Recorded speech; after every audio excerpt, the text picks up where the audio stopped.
just let him do it. All right, so thank you for coming to the 2023 Southborough Candidates Night. Our moderator for the last few years more. Is this better? Okay. There's like the naggers in the back. For the last 2 years, Betty Rosenblum has been our moderator, but she was unable to do it this year.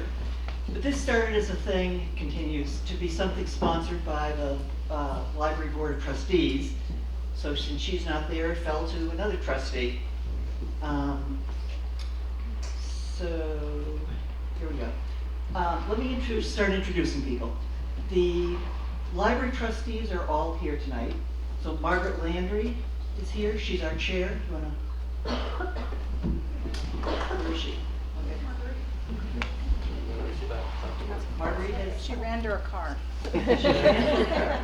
Jane Davis and Amy Asghani are trustees who are also running for re-election unopposed this year. And David Ekberg and Kim Regan are also here. Kim is the one who's slipping. There she is. There's Marguerite. Marguerite just walked in. Oh, Marguerite. I'd also like to thank Ryan Donovan and Access Media and those who helped with setup, and more importantly, the ones who will help with cleanup after. So the town election is next Tuesday, May 9th. Polls are open from 6:30 in the morning till 8 at night at the Trotter School Gymnasium. The deadline's already passed to submit mail-in ballots or register to vote. So if needed, take steps now to prepare for the fall election. We have 4 contested races this year, and a total of, it's now down to 10 candidates in those races who are present. Or one may be here via video. We're still working on that. Yeah, we'll have the video. Okay, great. Yeah.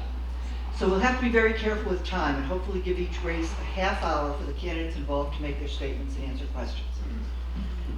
Candidates in the contested races are invited in alphabetical order to make a 3-minute introductory statement. Then all candidates for that race will take questions from the audience. Please be as brief as possible in asking questions. It's not time for long stories or grievances. And answers will be held to 2 minutes if we can. When there's no more questions or when we've run out of time for that race, we'll move on. Yep. Okay. So how will we manage this, you ask? Ryan will be our timekeeper, and we'll utilize this lovely buzzer.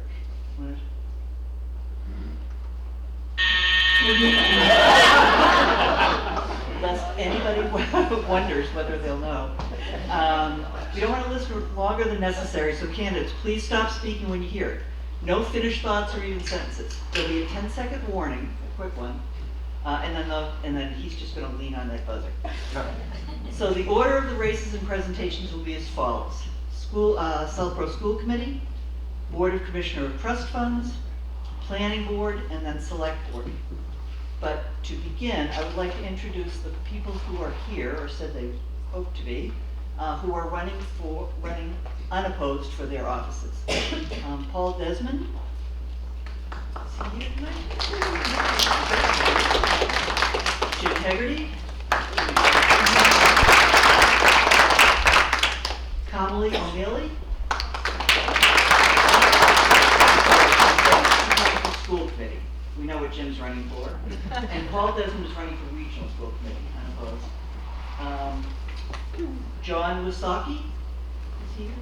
I thought he might be. He is also running for Regional School Committee, unopposed. And Elizabeth Zulik, who is, she's running for the Board of Health. So the first contested race that we'll have candidates for is the school committee. So if you guys would like to come up and sit at the table.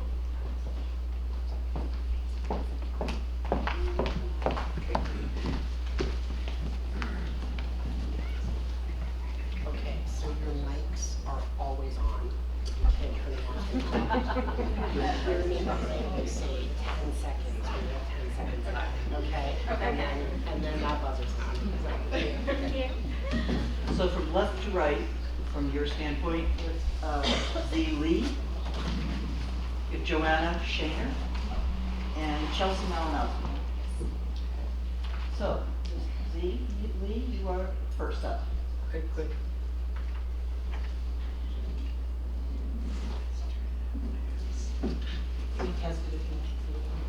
Hello everyone. Okay, so hi everyone, my name is Z Lee and I live on 22 Pinecone Lane. I'm running for our school committee. I'm a new resident to Southborough. I've lived in the town for almost a year. So as you can tell, I'm an immigrant. I immigrated from New York.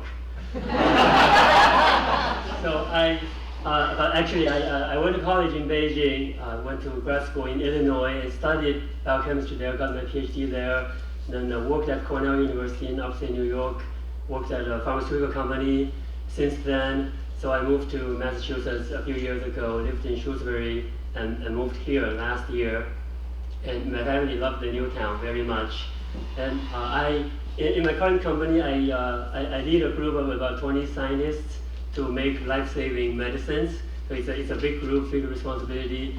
And I sincerely hope that no one here needs to use our medicine and I'll be out of job, which is fine. Now I can just be a science teacher in schools. I love schools. I have a third grader, Emma, who is actually with me here tonight. She keeps me busy, and she's actually the reason why I'm doing all these community service in schools. When we were in Shrewsbury, she asked me to run for the school council because she wanted to see me in school. So I ran, and it was a fierce competition. It was two seats out of 11 parent candidates. So I said, look what you got Daddy into. but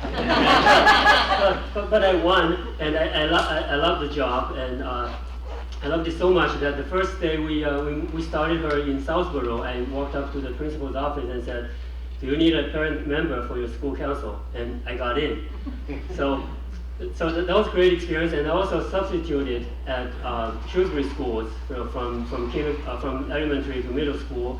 I used my vacation time to substitute because the schools were facing a shortage, and I wanted to help.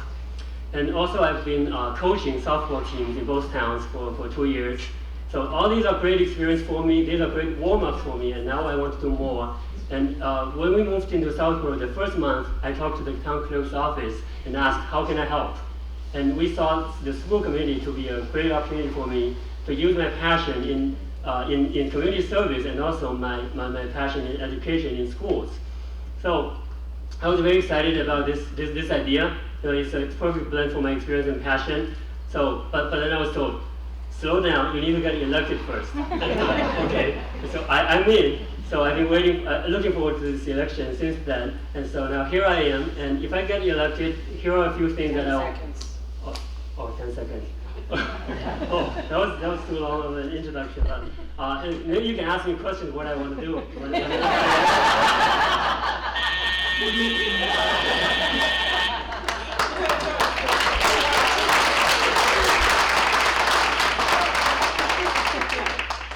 And next we have Chelsea Malinowski. Okay, great. Can you hear me okay? Yeah. Okay, so I purposely did not bring my children tonight because they'd probably be bouncing off the walls. But my name is Chelsea Malinowski, and I first want to thank the library trustees for hosting this event tonight. This is my third time running for a town board or committee, and it's my first in-person candidates night, so exciting for me. My husband Jason and I have been in Southborough for 10 years. We chose to live here because of the proximity to Boston and the wonderful school reputation. I have 3 children now. Drew is 7 in 2nd grade at Woodward. Bennett is a kindergartner at Finn, and Olivia will be a kindergartner next year at Finn. So I'm about to have some free time on my hands.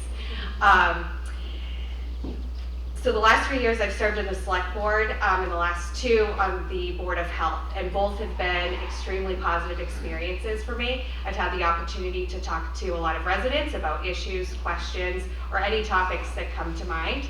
We've had a lot of debate at public meetings, and it's all been very constructive, and I've learned a lot from it.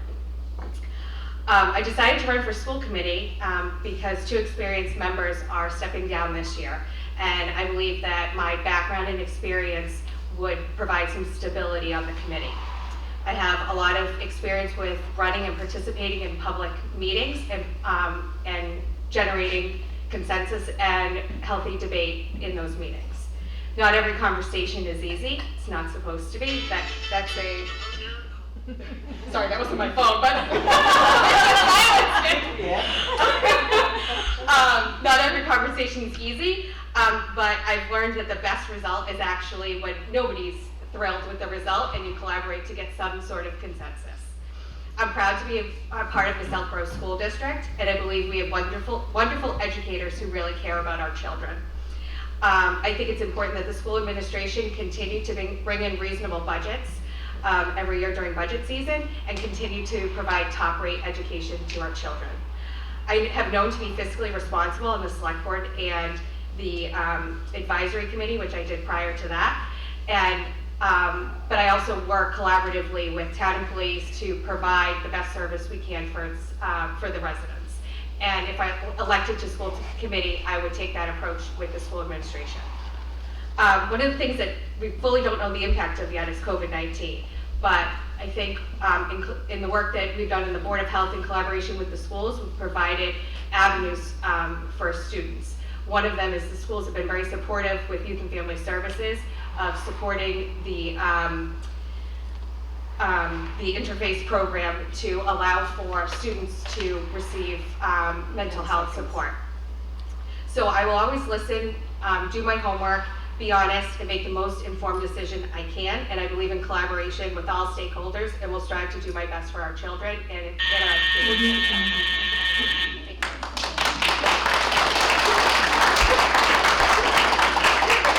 Chelsea was given more time because of the cell phone incident. For the timekeepers in the office. Anybody else want to borrow that?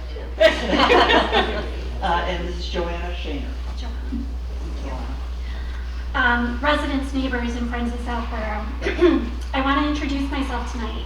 My name is Johanna Shaner, and I am running for Southborough School Committee. I wanted to start out by thanking the Southborough Library for inviting all the candidates tonight to introduce themselves to the residents of the town. I believe that this is an important part of the democratic process, especially in local politics. I hope to give a sense tonight of why I'm passionate about being a member of the Southborough School Committee. A little background about me.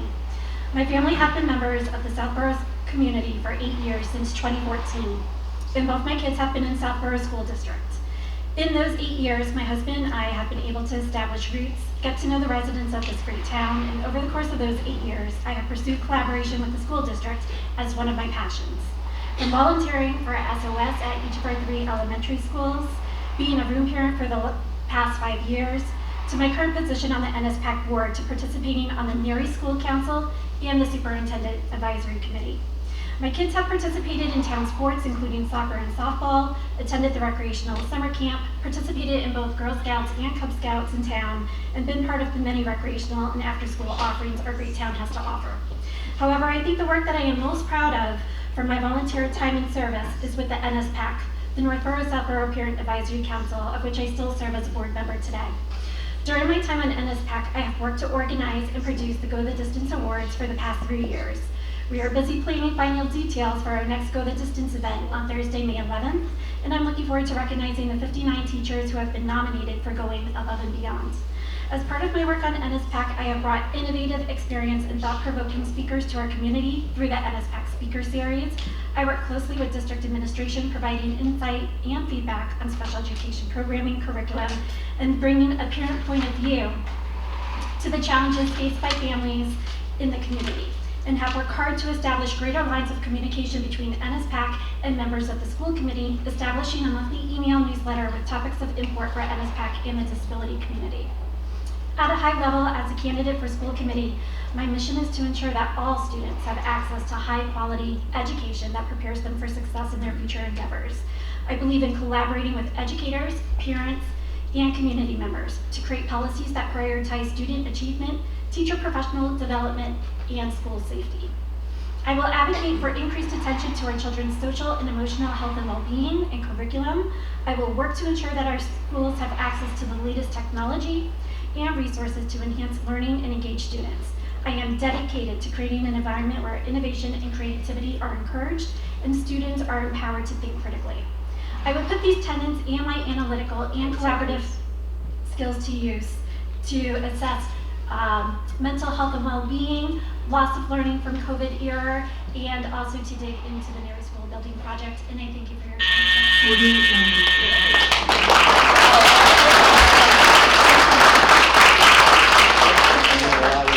Wow. We have 3 fast talkers. If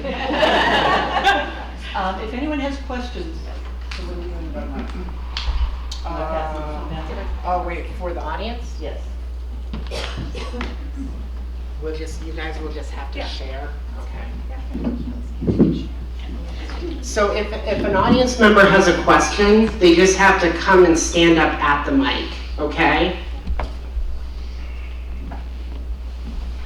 Don't all rush up to the mic though, guys.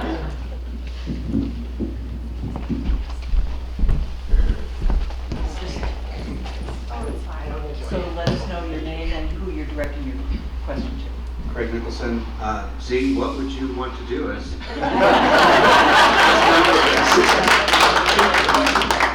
Thank you for that question. I'll be quick this time. So there are 3 things that I will pay close attention to. One is school building update projects like the Neri project. So I've been talking to superintendent and multiple committees to learn about this project. So to do my homework. So I'll be ready to participate on day 1. And 2 is STEM education. I'm a scientist, so STEM is my thing. And I've been to school to talk about my science career. You know, also when I taught there. And I had kids coming to me, small kids coming to me to ask me what major to choose in college. I was impressed and encouraged too. So there are more we can do to bring more STEM education to these kids. And the 3 is to evaluate the programs that we have to support emotional health and special needs. So I want to drive the continuous success for these programs and make sure they are well funded. Thank you. Thank you for that question again.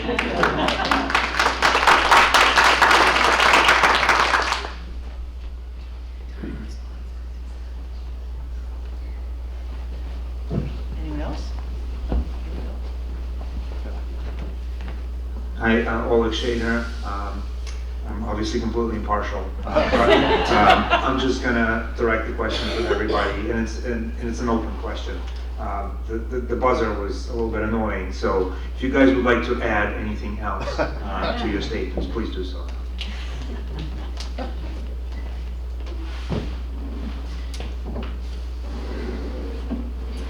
The only thing I would add is, thank you for the question. The only thing I would add is I think a large part of what I learned on the select board is to work collaboratively with the people who are working with our students on a day-to-day basis, and on the select board side it was the employees. And I think you can learn a lot from the people who are on the ground, and I think just being open and being able to pivot based on what our students need is very important. So that's something I would be focusing on. Thank you. Thank you for that question, and I don't know you at all. 2 things that I wanted to mention is that if I'm elected to school committee, I think one of the big things that I would like to see is transparency of those who are on the school committee out to the community with a greater sense of communication. I want to do that through a blog. I'll hold office hours to have an open forum for constituents and residents who want to come and share their ideas, ask me questions about what I think on certain topics as well. So just greater transparency in the work that's happening on the school committee and making sure that the residents of the town are aware of those happenings. And then the second thing is inclusion. So I want to look at our inclusive practices across the schools, both in the classroom, in our curriculum, and also through extracurriculars after school as well, and make sure that we have inclusive programs for all students in the district. Thank you.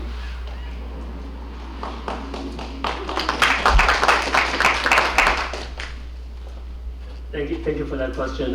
Just 2 things I want to mention. So one is from, I bring a lot of experience from my professional experience that I manage a big group, about 20 scientists. So and I work with many other departments at my company. So that requires a lot of people skills, management skills, especially managing stakeholders, right? Working collaboratively and getting the job done, and also colleagues will still be happy to work with you next time. So I think that's a great spirit that we can keep in our town events too. So I'm very inspired to see that we have so many volunteer committees that we work together, and that's a great culture to keep, and I will be proud to be part of that too. And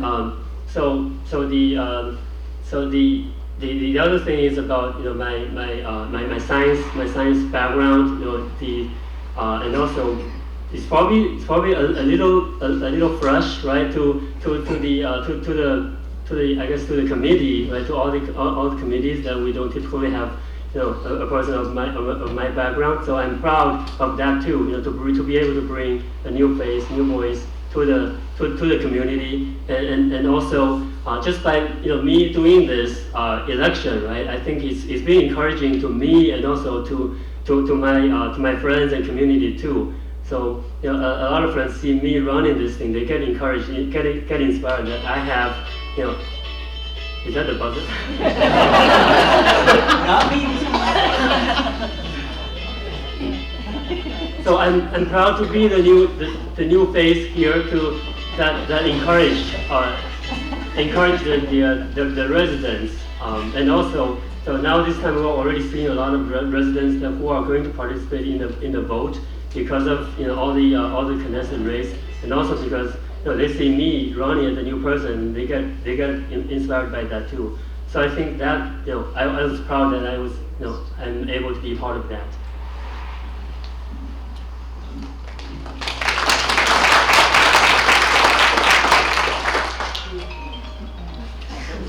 Two-minute running out.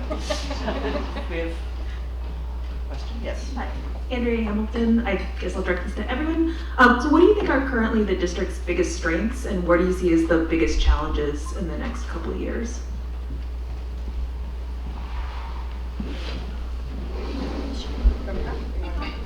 Okay. Yeah, sure. That's fine. Thank you for that question, Andrea. I think one of the biggest strengths of our district right now is I would say that the administration is fiscally responsible. I think that they do a really good job, and I think it was demonstrated during the fiscal year budget this year, where there was a lot of pent-up ask, a lot of demands, and also a lot of budget drivers that they were able to take into consideration. And they had to make some tough decisions in order to not come in with an ask to town meeting. I think the ask was only 4% over the ask for budget from last year. And they were able to take into consideration the inflation drivers. They were able to take into consideration out of district 14% increase on tuition. They were able to take into consideration the fiscal drivers of increased prices for electricity. All of that. And I think that they do a really good job of trying to see where they can do a lot with a little. So I think that that's one of their main strengths. They also do a really good job, and I think Assistant Superintendent Reinhard is really good at going out and finding grant money as well. So a lot of the priorities that the school district had this year had to be cut from the budget final numbers. However, Dr. Reinhorn was able to go and find grants. For instance, our district is bringing in a brand new K-5 ELA curriculum, and we're able to do that through the grant process. So I think that that is one of the biggest strengths. The area that I think needs improvement is on communication out to the community. They do a lot of really great things, but the school district has a lot going on, and I think that communication out to the district is one of the biggest areas where I think that they can just use a little bit of work with support of school committee, and that's an area that I'm hoping to, if I'm fortunate enough to be elected, to come in and help improve. Thank you. Sure. So I think one of our biggest strengths is our educators' ability to recognize when students need additional help and or services. I think my kids are in the early years of this school district, and I think with the impacts of COVID and the ones that we don't know yet, I think that they do a good job throughout the year recognizing when kids need extra help and trying to get them caught up based on the amount of time that we lost in terms of education hours. I've heard other communities that don't have that or don't have the resources to do that, but I think it proves that our educators truly want our children to be successful. I think the biggest challenge, or one of the biggest challenges that I see, Johanna touched on the budget a little bit, so and I think with declining enrollment, how do we balance programming and adding in programming to provide excellent education with declining enrollment? So how do we find that balance from a fiscal standpoint? And I think to date the school district has done a nice job on that. I think it's going to continue to be a challenge. And I think our school transitions, especially at the elementary level, make it challenging for our children and for our educators. Anytime that every other year you're having to learn new faculty, and if you're a child who needs additional services, you're learning a new team every other year. And so I think it's very disruptive. It also is a challenge for the transportation schedules. So those were the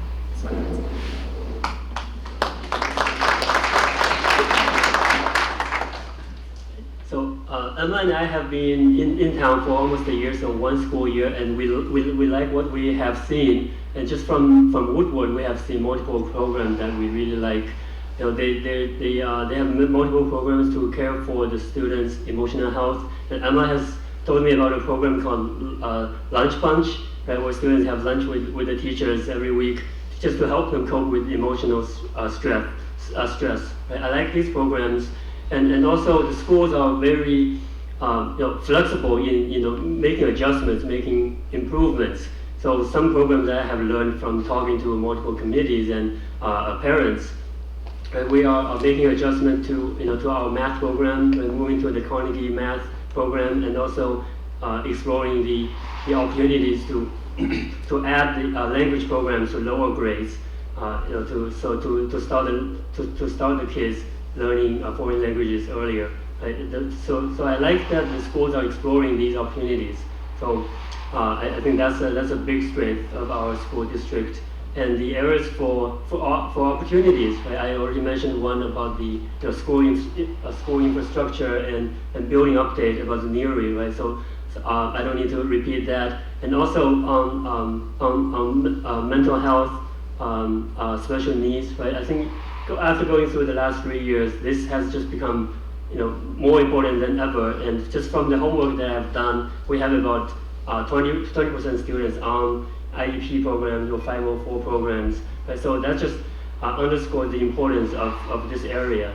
So I think there's more we can do to continue to drive the success in this area. Thank you.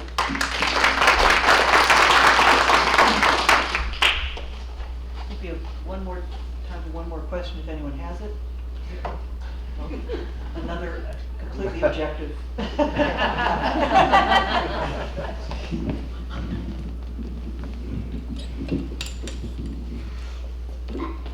My name is Emma Lee, and I want to ask all of you, what will you do if you don't get into the school committee?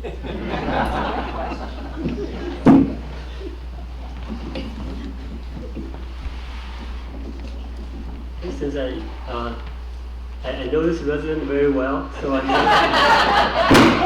sorry about that. I'm sorry. Oh, okay. Yeah, so I'm gonna get the question first. So, great question, Emma.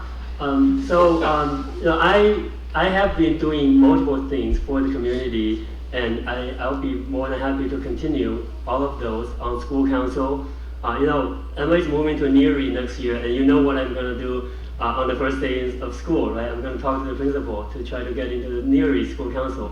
And I'll continue to coach Emma's softball teams, right? And also I've been talking to different committee members, and there will be different opportunities I can use my my passion in community service and also my education background. So we've already started that conversation. So I'll be I will not run out of opportunities to serve the community. So that's what I can say at this point. Thank you. Thank you for that question, Emma.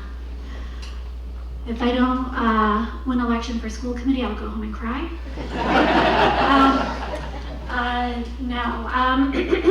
So, as I said in my opening statement, I have a passion for volunteerism. Right now, I'm volunteering about 30 to 40 hours per week on NSPAC. If I get elected onto school committee, I will be rolling off down my time on NSPAC. However, if I don't get elected to school committee, I may stay on for a little bit longer, just because I have a passion for all things special education within our district. I am looking to join the recreation committee, so I have an inkling that may happen before the end of the month as well. So you'll see me on another town committee as well. I have a passion for volunteering with the SOS. I've been doing it for the last 8 years, and I don't foresee that that's going to stop as well. So I would continue to volunteer for SOS. And I am also on the Neary School Committee, so great thing is that next year I'll be on the Neary School Council. I'll be on the Neary School Council with Z here. We'll be on it together. So it'll be wonderful. So collaboration already happening here. And I'm just gonna look for different opportunities. I do have a great desire to get involved a little bit more with town politics. Recreation committee is, aside from school committee, is the secondary thing that I am looking at, and hopefully I'll be doing that by the end of January. And I'm gonna be looking for other opportunities to volunteer in town politics as well. So thank you.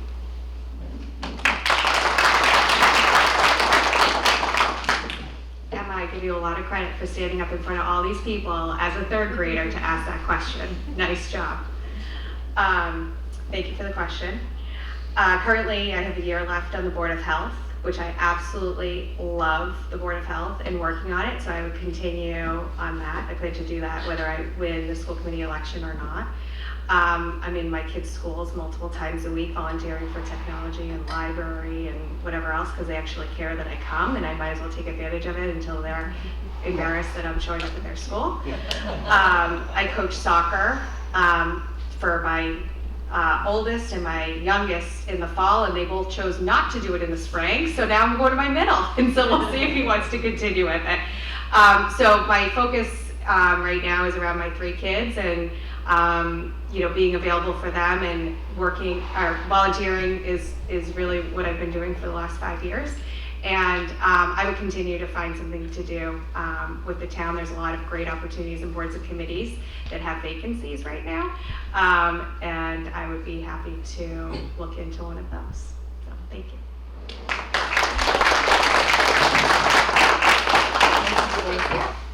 School committee candidates?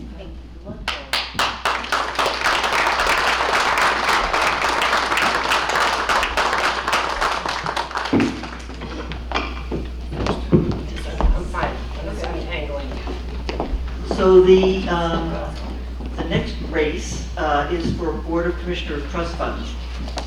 Bill Boland is one of the candidates who could not make it tonight.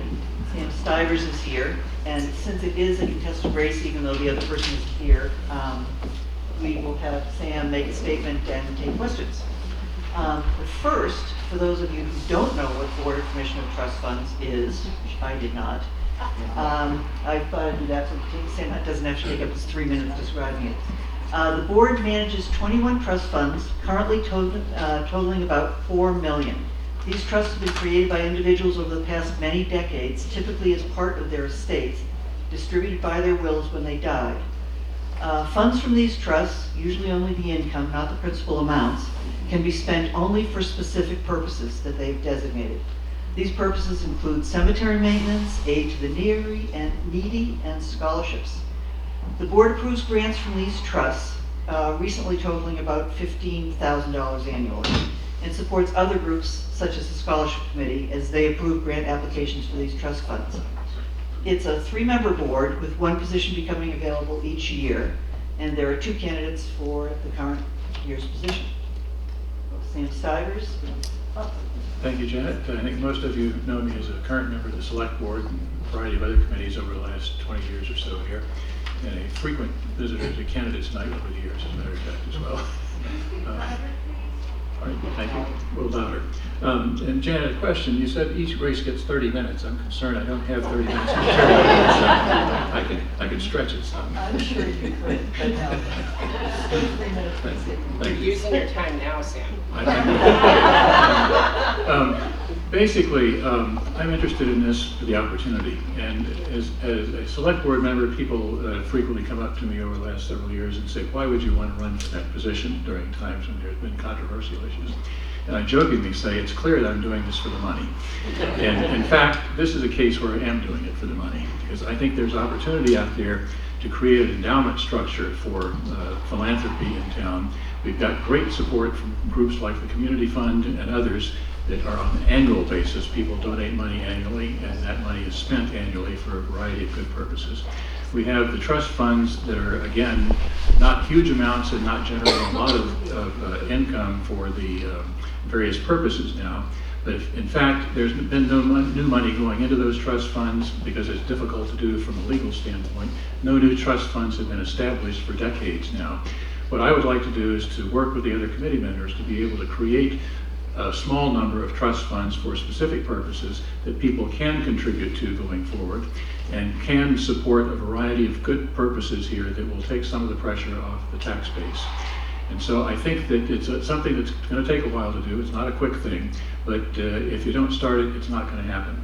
And so I think that we have a very generous community in Southborough. We've got a number of very wealthy residents in Southborough.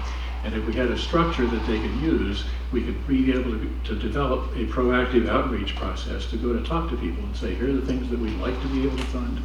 And here's a structure that it makes it relatively easy as you're considering philanthropy or you're considering estate planning. And we've got a lot of people who are getting into that phase of life as well in town. So that is basically what I'm interested in doing. A little more detail in what I wrote in the letter to the blog, so I would refer to people to that. I don't want to repeat that. So that's basically the pitch, and I would appreciate people's vote on May 9th, and I would like to then work with the other members of the Trust Fund Committee to be able to start that process going and to create something that is of lasting value to the town. Legacy kind of thing that, like universities have endowment funds that create support for years. And I think we've got some good stories to tell there if we've got a structure that'll make it easy for people to do. So thank you for listening, and thank you for your support. Maybe the first time I've not used my first 3 minutes actually. 2 minutes, 48 seconds. We're personal best. Does anyone have questions for Sam? Yep. Oh, come up to the mic, Microphone. please. Uh-oh. Yeah. I don't have any answers. Wait a minute. Hi, Oleg Shaner again, and forgive me if I'm just speaking from ignorance, but 15K on a 4 million principal doesn't seem like a lot. I'm wondering if you see any scope in kind of changing how the principal is invested to improve it. I actually do have a financial background, and you're exactly right. It's disappointing. On the other hand, there are a variety of state regulations that require how that money can be spent, how money can be invested. So you don't have a lot of latitude, and particularly when these investments were made originally, there was even tighter constraints on the process. So one of the things that I'm interested in is finding structures that allow more flexibility to generate a better rate of return on that money.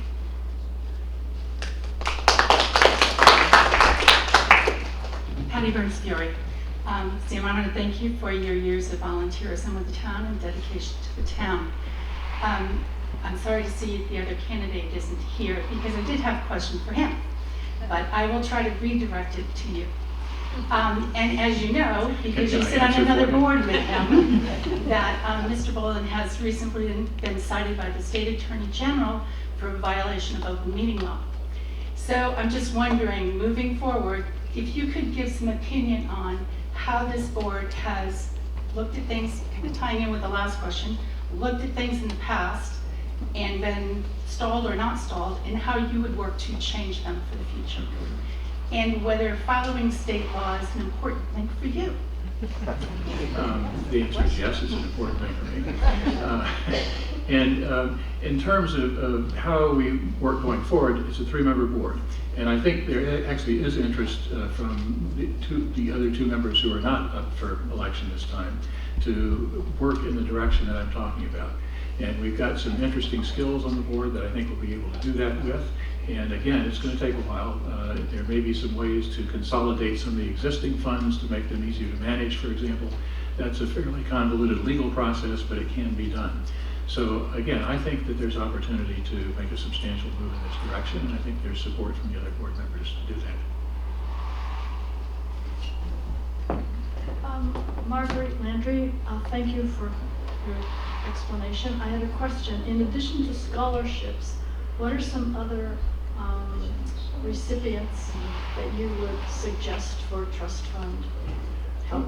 Okay, the main purpose is now, the biggest number of dollars is for cemetery maintenance, as a matter of fact. I guess it's not surprising that people doing estate planning are interested in cemetery maintenance, but being one of them myself.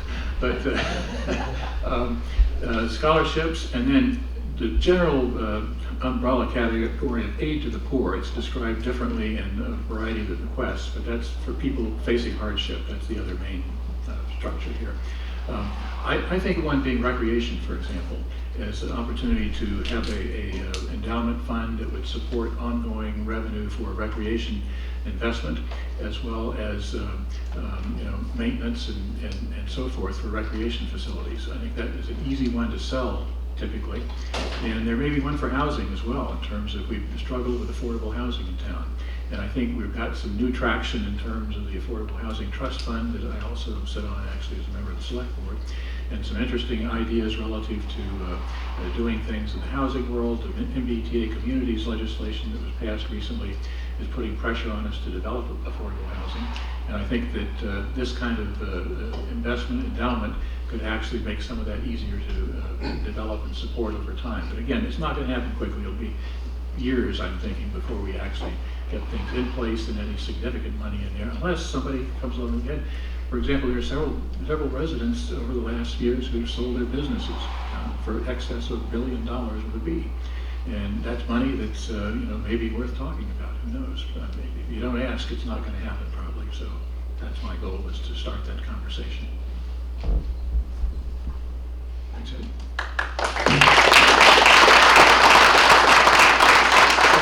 17 minutes to go. That's a record. Thank you. Thank you, Sam. And good luck. So our next race is for planning board.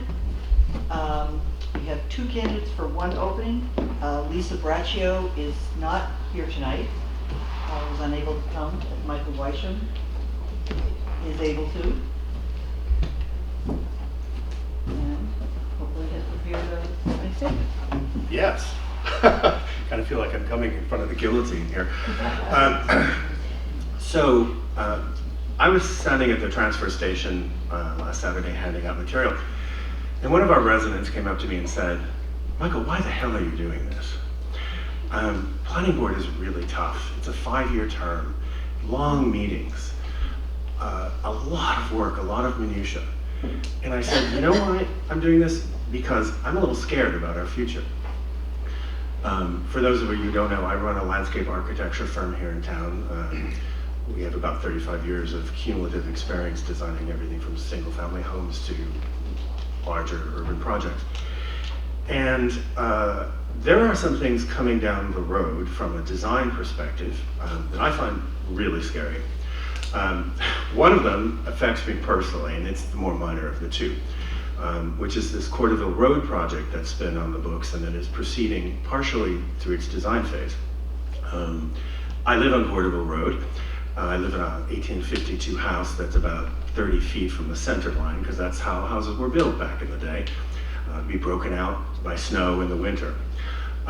This new plan calls for widening Route 85 from Mount Vickery to Southville Road, and taking the entire width of the widening, a new sidewalk, out of the west side, my side, which would push the pavement, cut down every shade tree on the street for a mile and a half, disrupt every stone wall, and push the center line of the road almost into my living room. And when I heard about this, the trees were marked last summer. And I immediately called over to the DPW because I thought they were trimming trees. And the answer was, no, these are the trees that we thought we might want to let you know that may be cut down, which includes every tree on my property. I said, this is a problem. And I was so upset I actually drove my pickup truck into a stone wall trying to back out of this after I heard this news. So I thought, wow, I think I should probably get involved in this. And then came along the news of this MBTA Communities project. Okay, that's fine. Another minute. This is really critical. This could be an existential moment for our town. They are requiring 50 acres of development, potentially 750 new housing units, not people, units, with potentially 15 units per acre. This would increase our town population by a third, our school population by a third. Forget about closing schools and decreasing enrollments. You're talking about a $75 million new school. There are opportunities here, certainly for affordable housing, for preservation, for all sorts of things. But it's my view that this requires someone with some planning experience to help address. And so I said, I will volunteer to do this. 10 seconds. I will volunteer to do this. And that's why I'm in front of you this evening.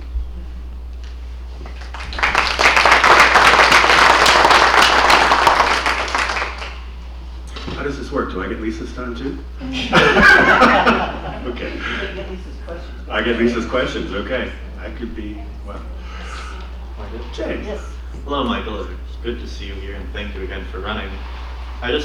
What I really want to ask is that polling for Massink has shown that 2/3 of Massachusetts voters either support the MBTA Communities Act or want to see it strengthened to support even more housing. Additionally, Attorney General Campbell has said she will lead the state to prosecute towns under state and federal fair housing laws if they're not in compliance with this act. So I'm wondering how you will ensure that a small group of loud voices does not lead the town back, for example, to the Supreme Judicial Court, which could just completely take the zoning matter out of our hands before we get the chance to do anything. Thank you. Well, that is an excellent question. Now I know why you're going down to Georgetown to study government. The answer is we don't know the answer to that question. It is potentially possible to fight this. Towns are talking about a class action suit. I personally support, I support the goals here. We are woefully inadequate. We've created essentially no affordable housing in this town. And this has put us in a shotgun under developers for 40B. We are going to have to do something here. But what I would propose to do, and this is why people hire me to do. They ask me to take a lot of components in the air and put them together into a tangible plan so that we can take what we're trying to create, or trying to do, and make it happen in a practical sort of way. So to my mind, the very first thing that we should be doing here is having a special town meeting in the fall and asking you folks, the voters, how you want to proceed. And I'm hoping that the planning board can potentially game out some potentials, and the select board could game out some potentials, and the school committee could game out the potentials, and Shopsy's to show you what the potential costs and ramifications are for these various different actions. Not complying, that's an option. Yes, you get sued. However, our town attorney said may not be a problem. What's the moral implication of that? Of not doing anything, of not creating some affordable housing, of not trying to be part of a better integrated Massachusetts. We need housing. We're losing population because people can't afford to live here. So I think we need to come together as a town and talk about all this, because the impact is going to be severe on the tax base, on the quality of life, and if this is handled badly, it could be horrible. But if it's handled well, it could potentially be a brand new day for Southborough. I can't make any promises, but this is sort of what I do for a living, so I'd like to try to help.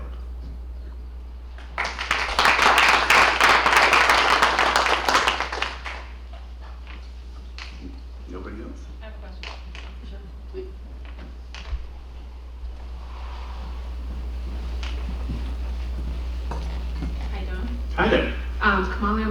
I have a question in terms of what you would say to those that have any concerns about any conflict of interest that you may have in terms of the opinions that you would share versus your experience and working in this environment today.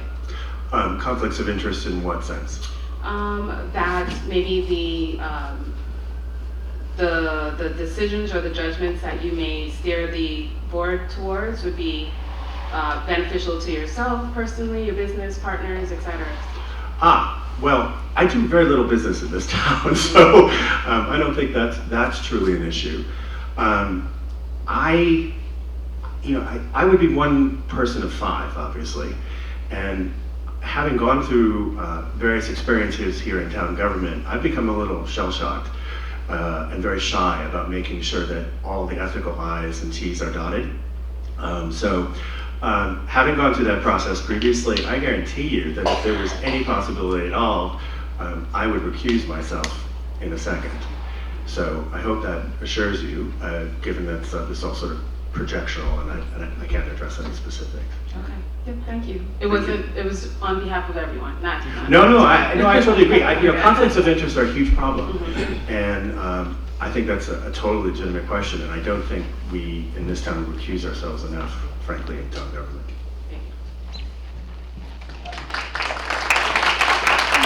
I had a question about well, I wasn't going to ask this one, but it just came up, conflict of interest. So you're the Route 85, I don't believe that's really a planning board issue, but for whatever part of it is, you'd have to recuse yourself as living on the road. So using that as a reason you want to get on the planning board when you can't really partake in their decisions and votes on it because, as you just said, you have to recuse yourself. Well, you would accuse yourself for voting, but in a private capacity, I could certainly be an advocate for the residents along that road. You certainly could, and you certainly could do that as well, or maybe better if you weren't on the board. So I'm just saying that's sort of not a great reason to run for something you can't participate in. The other comment I wanted to make is maybe not for you specifically, but the constant, we keep hearing that the MBTA communities is about affordable housing, and it's not. And it was only after pressure that they were made it so that you could put up to, not required to, but you could require up to 10% affordable. So this is not about creating affordable housing. It's about creating density in housing. And one of the myths here is if you create more housing, you get lower housing prices. And look at all the towns around us that have multiple major housing developments, and the prices have not come down. So I think we just need to be aware that what this law is and isn't, and it's not about affordable housing. Thank you. And a response. Was there a question? Well, the first one is how do you run for something that you can't participate in on that cause? Well, that I answered. And for the second one, how are you going to deal with affordable housing in a law that doesn't allow you to create more than 10%? Well, 10% of 750 units would put us well over the legal requirements. And I do You get agree. 10% of the 750 required, so that ups your requirement. Again, this hasn't been addressed, and so I do agree, it's not about affordable housing, but there's an affordable housing component, and what I've said, and I've been an advocate for finding affordable housing all through my 20 years of public service here, but there's an opportunity here to be explored, and it's not a cure-all, but again, it requires people with planning experience to think these things through, and that's why I volunteered for this job. Thank you.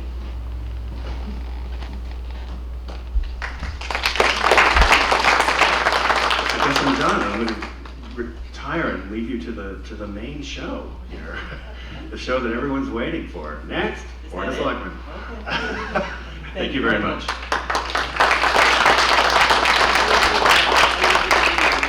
Okay, so I just need a minute. They can come up. We can wait. Okay, it's up to you. We do have a video from David Perry, who's not able to be here tonight. We thought we'd play that first and then bring up the candidates who are actually here. I'm just setting it up because we're going to have to break. Sorry, I just need like a minute intermission, everybody.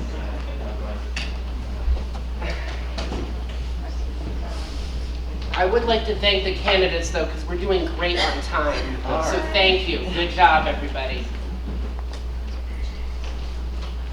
I feel like I came on a little too strong on those timelines. But who knew? Nobody ever minds a short answer. I think the candidates are just succinct.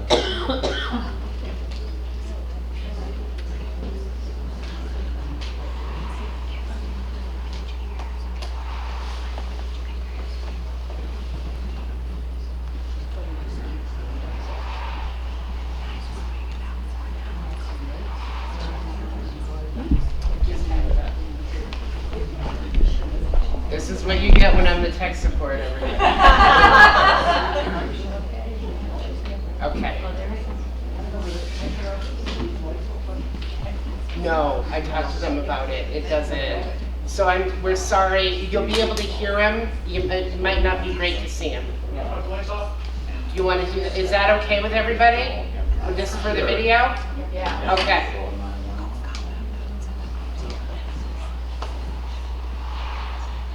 We checked. It's under 3 minutes. Hello, this is David Parry from the UK, from actually the town of Southborough, which is about 30 miles south of London, which is the namesake of our town in America, oddly enough. I happen to be here as a guest. So anyway, thanks to the library trustees for setting up this meeting for you all. Unfortunately, I can't be there, so I have to give this 33-minute video. So I was born in India, in the town of Darjeeling inside of Mount Everest. My father was in the Air Force in 1942, World War II. I was educated at Cambridge, architecture, at Harvard, then at Columbia City Planning. My work history, New York State, building 3 new towns, one of which is off the island, off the city of Manhattan in the East River, called Roosevelt Island, which you may have been to. Then I was working for the city of Boston as a state construction manager. Then I was in the city of Malvern as one and only first city planner. Then my family. My wife, Zena, we were married many years. Unfortunately, she died of cancer in 1998. I have one daughter, Katrina, who some of you may know in the local schools. She's now living in Berlin, Germany, and her career is in alternate energy. Southborough, back to Southborough. So, I was on the planning board. I've been here 40 years, by the way, in 1982, exactly 40 years, 41 years. So I was on the planning board for a couple of years. I was a selectman for three-year terms, total 9 years, 95 to 2003. What did we do? We built three schools were built brand new then, and we also built sidewalks for the new train station. Southborough in the future. Okay, why am I running? These are my goals.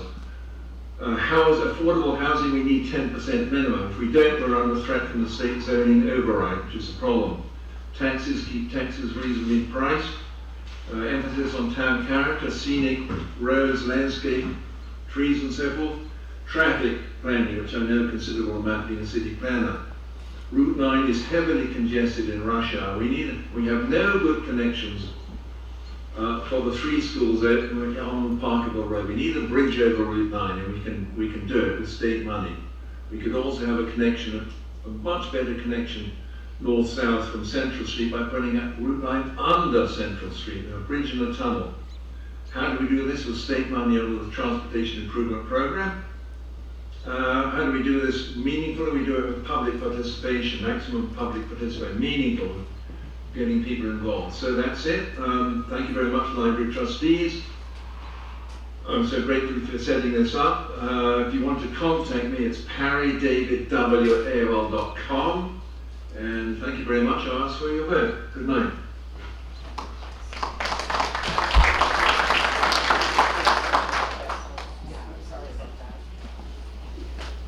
So if the candidates who were able to be present tonight could come up, Al Hamilton, Marguerite Landry, and Brett Peterson.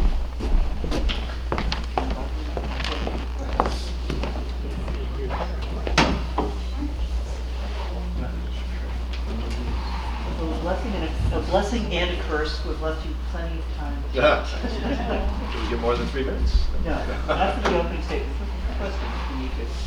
So, Mr. Hamilton, if you'll start off. Thank you. I'm Al Hamilton. I've lived in town for 27 years with my family. My kids have been through the schools, and I've got a granddaughter, grandson, grandniece, and 2 grandnephews in our K-8 school system.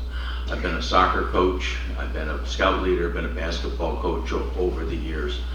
I've served on and chaired the advisory committee, the capital budget committee, the town administrator bylaw committee, and the public safety building study committee. And some of you probably know me as an obnoxious guy who talks a lot at town meeting.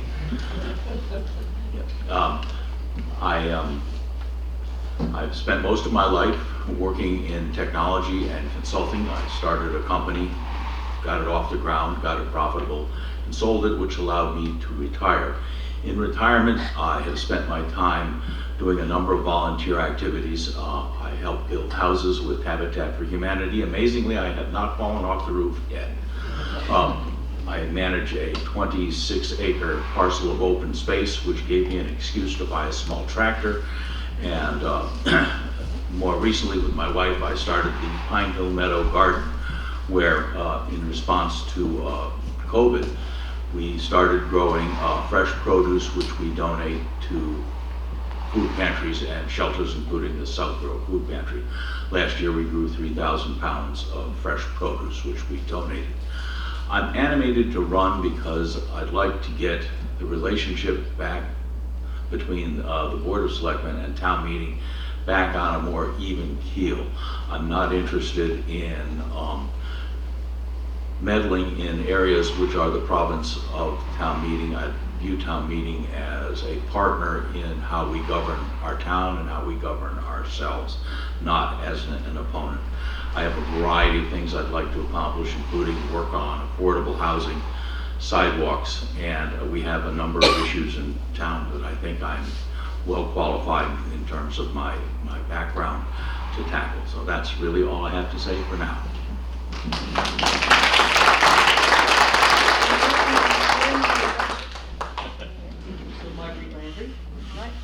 Hi, I'm Marguerite Landry. I'd like to thank the library for hosting this wonderful annual event. Can you hear me? Okay, wait a minute. I got my papers over here. All right. I'm Marguerite Landry, and I'd like to thank the library for hosting this event, which we all look forward to every year.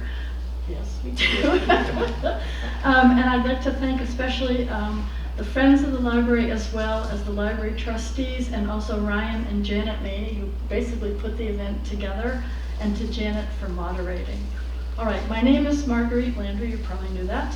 I've lived in Southborough for 28 years. My son graduated from Algonquin, and I'm a retired tenured professor at Fitchburg State. I'm currently the chair of the Library Board of Trustees. I'm the chair of the St. Mark's Street Park Working Group, which you may have heard of. I am also on the Youth Commission, which supports youth and family services, and I'm a member of the Southborough Public Accessibility Committee, which works for accessibility for everyone in Southborough, which we all know is very important. I have a short list of my priorities here, which I'll try to work through as fast as I can. I want to strengthen the senior center. I think that's important. I want to support our outstanding schools and also our recreation facilities. They're so important to our quality of life. I want to work to build more sidewalks and more bike lanes. I will work to protect our trees and our scenic roads. I will work to keep our tax rates as low as possible and at the same time fund a vibrant community. I support creating attractive, affordable housing so that seniors can stay in town and that young people can afford to move in. We also need to protect the historical heritage of Southborough. Once it's gone, it's gone.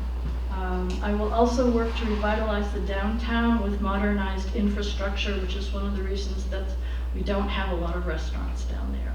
I think that needs to be worked on. The most important priority that I have is to work on communication between the town government and the residents. We have our departments and our boards and committees, wonderful volunteers, they work hard, it's fantastic, but for some reason, recently there's been a divide between what residents want and what the boards and committees seem to be working to do. I think this is very major. I think it is the most important thing that I would like to work on.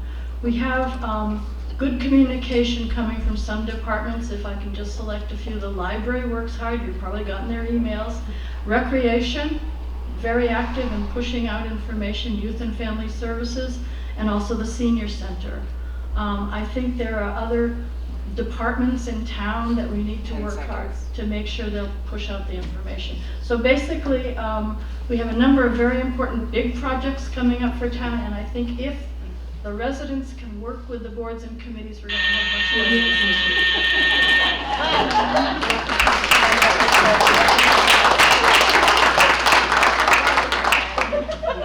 Sorry. You enjoyed that. I don't like doing it. And this is Brett Peters. Hello, everybody. I'm Brett Peters and running for Select Board. A little about myself and why I'm running. I've been here in town about 18 years.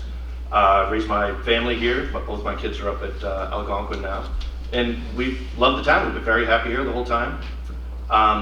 And in recent years, I've tried to get more involved in town activities. I'm on the stewardship committee, managing Breakneck Hill and Southborough Town Forest. If you haven't been to Breakneck Hill recently, by the way, it's beautiful. Check it out. I'm also on the board of trustees at the Southborough Open Land Foundation. I do some work there, and I love the work there. But the other thing is, working with all those people in those groups is really inspiring to see the people giving of their time and their skills and their knowledge. You know, nobody's getting paid for this, but people are giving and helping, and it's really inspiring, and it's made me want to continue to kind of do that same kind of work. And I thought this might be kind of the next logical step to hopefully, be lucky enough to be on the select board and continue to work with the town.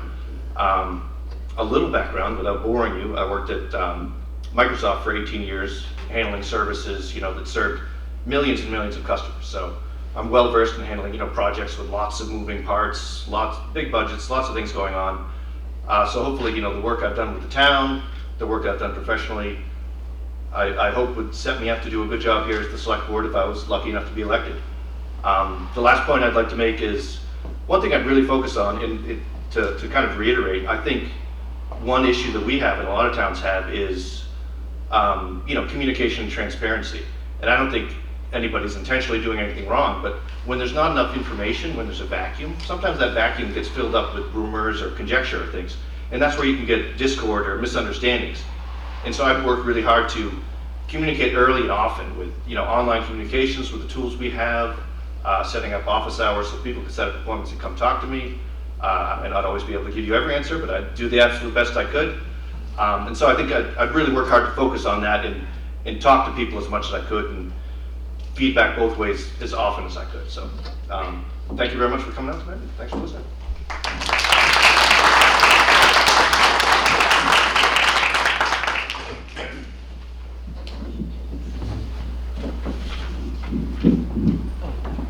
I'm just setting up for audience. So sorry, you guys have to share the one mic.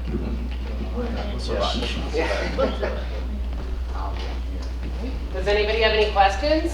I have a question.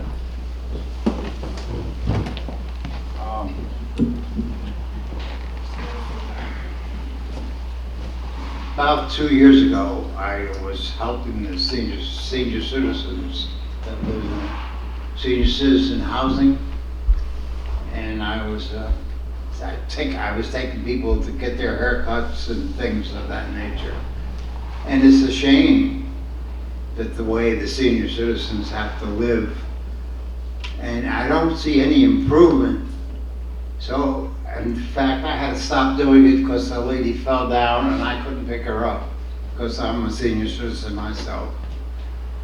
But I'd like to hear what plans you have, not only for to build new homes, and what plans do you have for the senior citizens that live in this town? And there are a lot of senior citizens that live here. I haven't heard anybody say anything about them. Do you want to direct it to a particular person or? No, just to the whole panel. It's We actually are experiencing a demographic shift. About in 2010, about 11.5% of the town's population was senior citizens. And today it's approaching 14%. This is a trend that's happening all over the industrial world. It's nothing particularly unique to us. And so we're going to have to reevaluate the set of services we provide and the amount of services that we provide to senior citizens. And so I agree with you that we need to reevaluate that. I can't tell you I have a specific plan. I spent some time with the Dull Men's Club.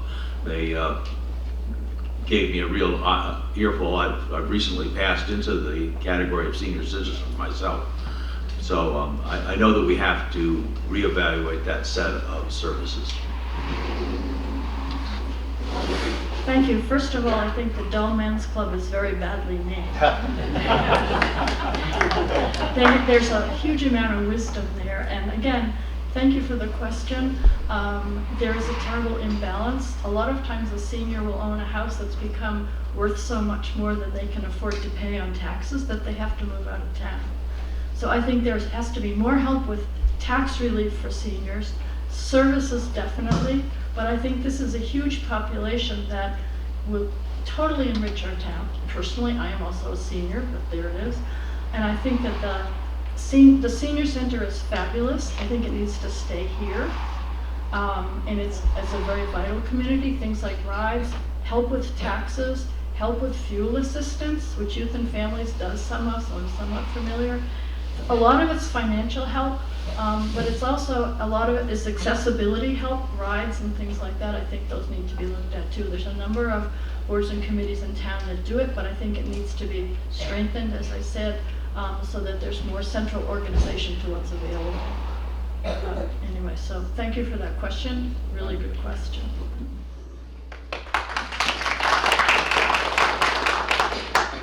Thank you for the question. And yeah, with the things I've done with town so far, when I work with different groups, it's the seniors that are out and everywhere in the committees, volunteering, working hard. It's a tremendously important asset to the community, and I think we need to recognize that. We need to value that and focus on, doing everything we can for the senior center and arranging programs and making sure that there are those services available. And to reiterate, we need to look at where those costs are. That as Marguerite said, the taxes are going up, and while we need our taxes to make the town what it is, we need to recognize that is a burden that a lot of people have to deal with when they've lived here for a long time. So I don't have specific plans, but it would absolutely be a priority to reach out and talk to people. And I would love to hear as much feedback as possible from anybody that has ideas, because I would love to do as much as I could for our senior population.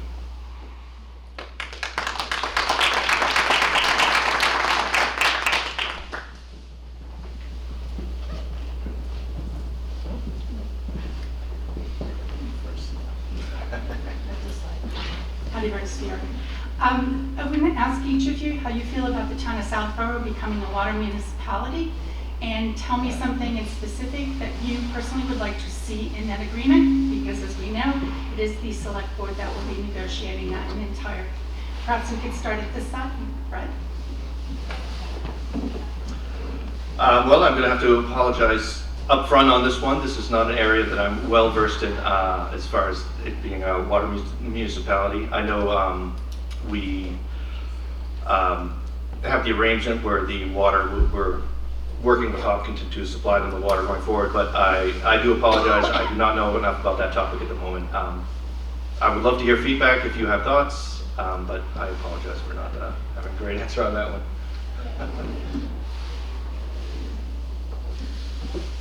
Water for Hopkinton. It's really good that we can help them out because their town water is undrinkable at this point, and if you think of having a small child drinking that water, you would do what you needed to do to get them water. I think also that it came up in town meeting that if we do not act to implement the arrangement we want, then the state will come in and do it for us and it won't be as good. The other consideration there is this is going to impact the residents on all the streets that the piping goes through, And I think that, again, it's a communication problem.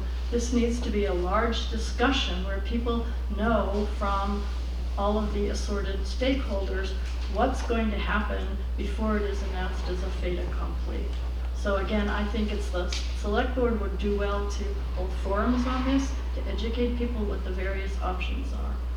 All right, I think town meeting taught us a lot, but it shouldn't have to come up in town meeting. It should come up before that. I think Ms. Landry's actually said it pretty well. You know, I'm in favor of the Hopkinton agreement. I think it was, you know, the right thing to do, and it does have a set of benefits for our community in terms of improving our own water infrastructure. It's going to have some inconveniences for people who live along the roads that are going to be torn up, and I think we're going to need to mitigate that to the greatest extent possible.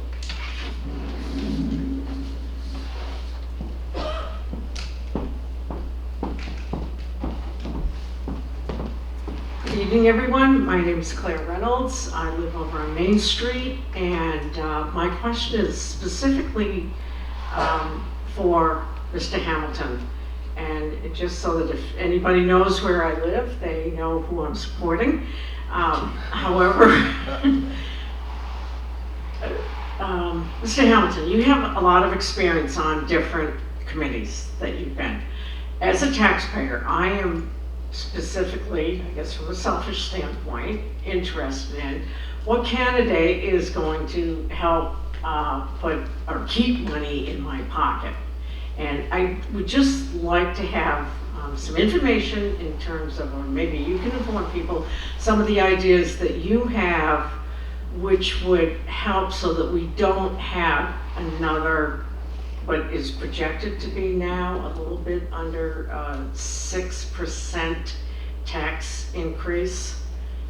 So if you could enlighten us on that, and if anybody else afterwards wants to chime in, go ahead.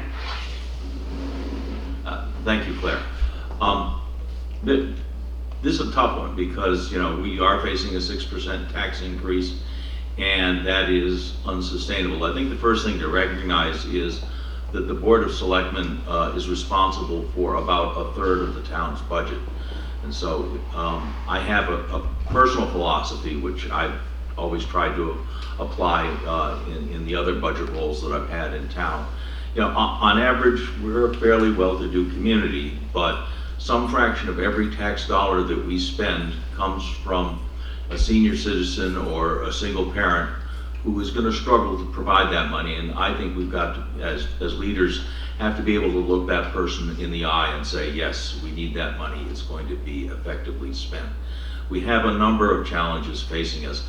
Probably the biggest one that nobody really talks about is labor and labor costs.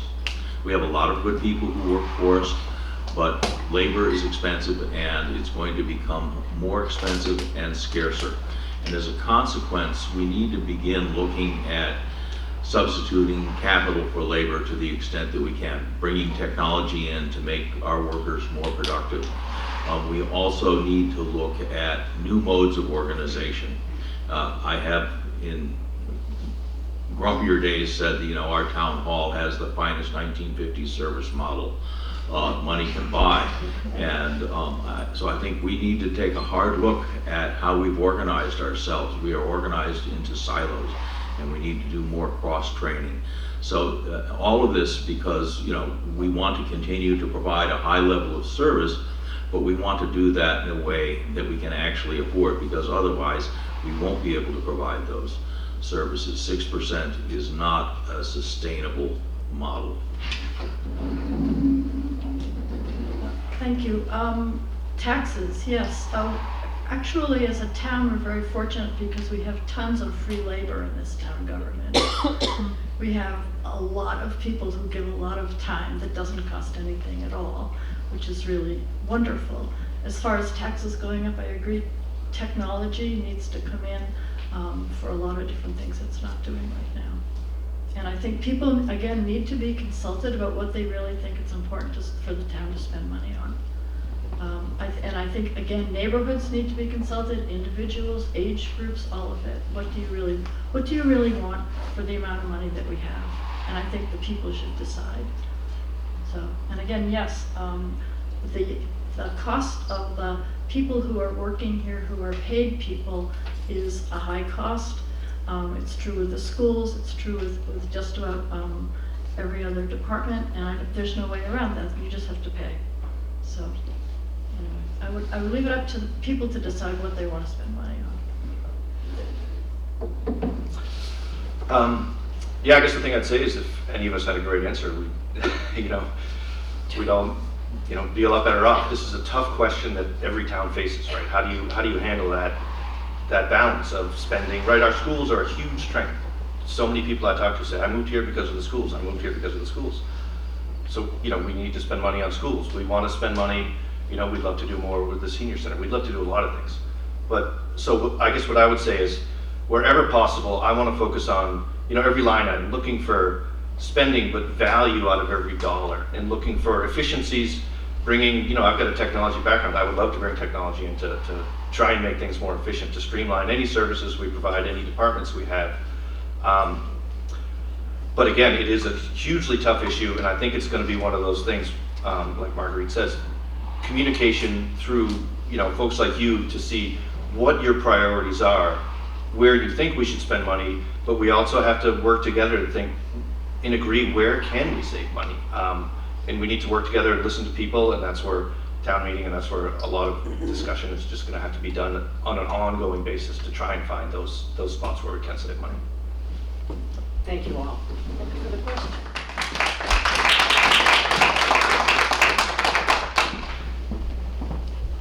Hi, Andrew Pfaff. I want to start by saying that we're about a 5.42% increase with the new forecast. So we're looking better than we were at town meeting. But my question for everybody is, what are the most important issues and items you see facing Southborough in the near future? I'll start this one off. I guess a couple issues. I won't go too much into this one, but I've talked about it before, is communication and transparency. Like I said, I think if we can fill in those gaps of information, keep the information out there, misunderstandings don't happen as much, and things can happen a lot more smoothly. We can all work together and realize, even if we disagree, all of our goal here is to make Southborough the best town it can be. So even when we disagree, if everyone has the right information to form the right opinions, or their own opinions rather, that's important. The other thing I guess I would say is I come from a conservation background. The groups I've worked with are related to preserving open land, things like that. One of my priorities would be, for every minute we spend on working on, affordable housing, on development, on things like that, I'd want to spend an equal amount of time in making sure we preserve the lands that we have, right? We're an interesting town because, we have 495, we have Mass Pike, we have Route 9. We could be, a sea of concrete and pavement, right? But we're not. It feels like a small town with open space, and I think making sure we spend the time and the effort to preserve that, because I forget where it came up earlier, but once some of that land's gone, it's gone forever. And so that's a priority of mine, is conserving what we have and conserving the space that we have. So.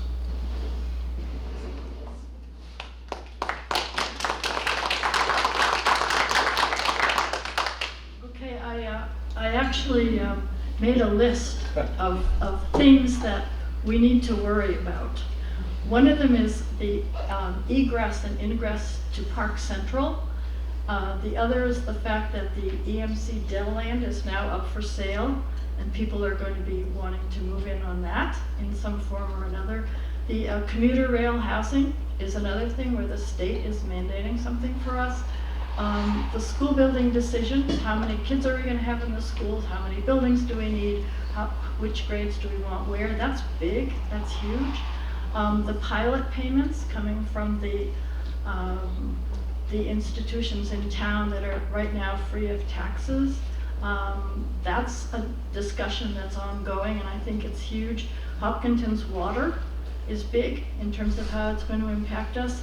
The community center, where do we need one, what will it have in it? And another one is regional dispatch for fire and police.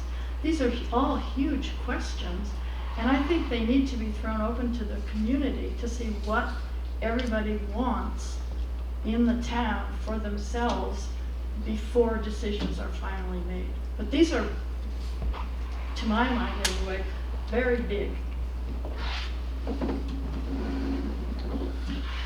I touched on a couple of them. I mentioned labor costs and labor shortages. As I say, we've got a lot of good people who work for us, but public sector labor is very expensive, particularly the set of benefits that we contract for with our employees, and they're going to become more expensive. So we need to continue to focus on using technology to make our labor more efficient, and also looking at how we organize ourselves. Affordable housing is a big one. It's a personal one that my experience at Habitat for Humanity has really driven home for me. That we have something on the order of $750,000 sitting in 2 different accounts in town earmarked for affordable housing. Some of that money has sat there for almost a quarter of a century, and we really have not made effective progress and use of those funds, and frankly I want to deploy them to at least make a start. The longest journey starts with the first step. I mentioned that we are looking at our senior population growing, even as our K-8 population, at least under the current set of housing, is probably going to continue to decline or stabilize. We have a big issue in terms of public sector infrastructure, both in terms of our K-8 school system and whether, how many schools we actually need and what we're going to do about NERI. It's important that we actually address the NERI. It's a building that has reached the point where we've got to do something about it one way or the other. And but beyond that, I think we have misplaced some of our priorities with respect to the rest of public sector infrastructure. We have spent literally millions of dollars on the strip of land along Route 30 that basically starts at Chestnut Hill Farms and ends at the railroad tracks by Morrow's. We have not spent anything like that in our neighborhoods. And so I think we need to begin to redirect our infrastructure spending out into neighborhoods. In particular, I'm heavily focused. I think we need to build sidewalks. I've seen what sidewalks could do in our neighborhood in terms of tying neighborhoods together. And I think that we need to expand our sidewalk network and look at moving more of our public spaces out into neighborhoods where people actually live.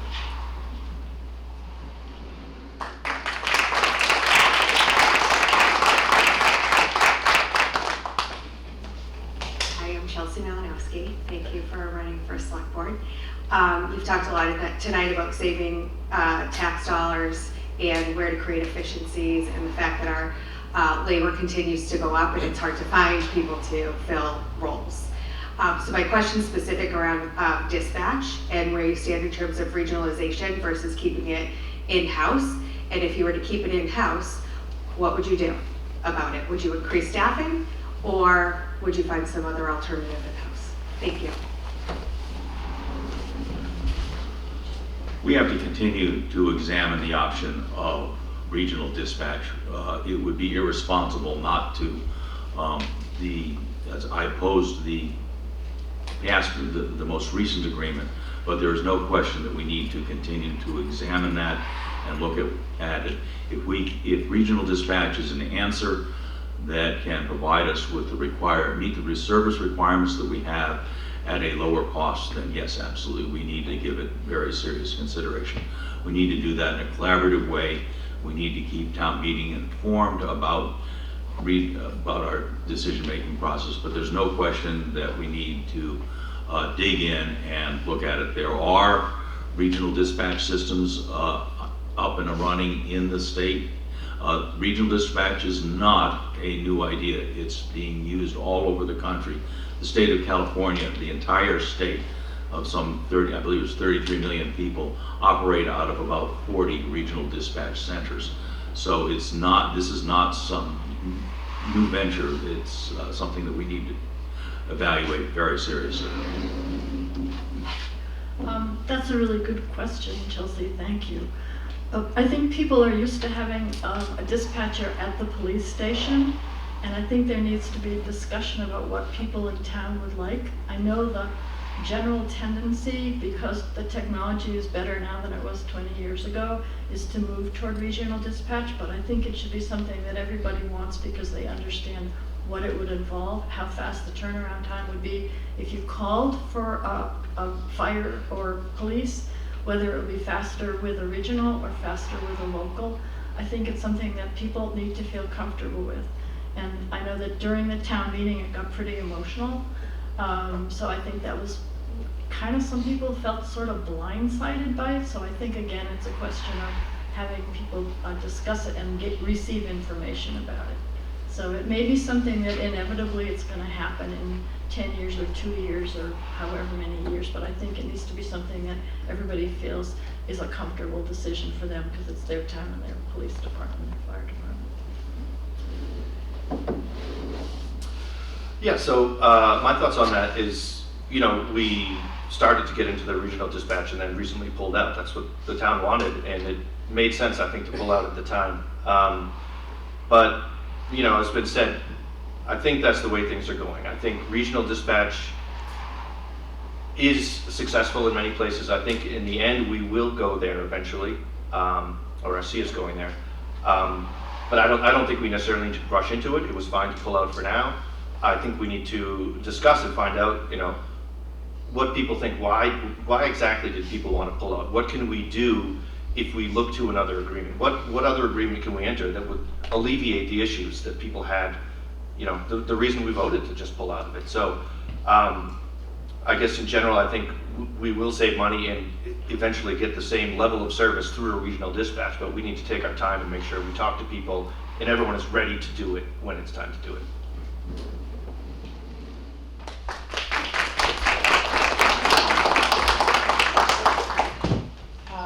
Stan, Michelle. The discussion around taxes is an interesting one because, I mean, every year we look at the budget and there isn't much that you can change. I mean, the comment about labor being such a large component of union contracts and so forth. So I guess the question is, what ideas are there for additional sources of revenue that don't include individual tax increases on the residents of the town? Because that's really, I mean, if the 5% increase isn't sustainable, then the money is going to have to come from somewhere else. So, Start. Go for it. Again, the same sentiment here. There are no great answers. I can't pretend that there's a great answer to say, hey, we're going to get a lot of great services and taxes are going to go down. But there are options. I guess the two things that I would point to, one, I think we should continue to put a little pressure on, you know, the private schools in town to hopefully get more pilot donations from them. They seem to prefer to give one-time donations as opposed to committing to an ongoing thing. But we should keep going back and trying where we can to get them to contribute to the town. They're a big part of the town. I feel like they should contribute more to the town in those areas. The other thing is, as much as possible, and I know we do this now, but there are plenty of, you know, for everything we do. There are state programs out there to help with, you know, with roads, with sidewalks, with you know, open spaces, with parks, with everything like that. I think every possible avenue of grants and of state backing for anything we do should be explored. Where we can get assistance, we should explore that to the fullest possible capacity. You know, so those are the two things I'd absolutely look into right away. I wish I had better answers for that. It's something we're always going to struggle with, but you know, I promise I'll always work as hard as I can to make sure we're getting good value for our tax dollars. I think the U.S. has been fighting about taxes since 1772 when they dumped the tea in the harbor, right? This is like an ongoing battle between, it costs money to run a government, but we want to keep it as low as we can. I agree, grants are a really good way to go. It'd be nice if we had a grant officer who could coordinate grants everywhere. There's a lot of money around, we don't always know where to get it.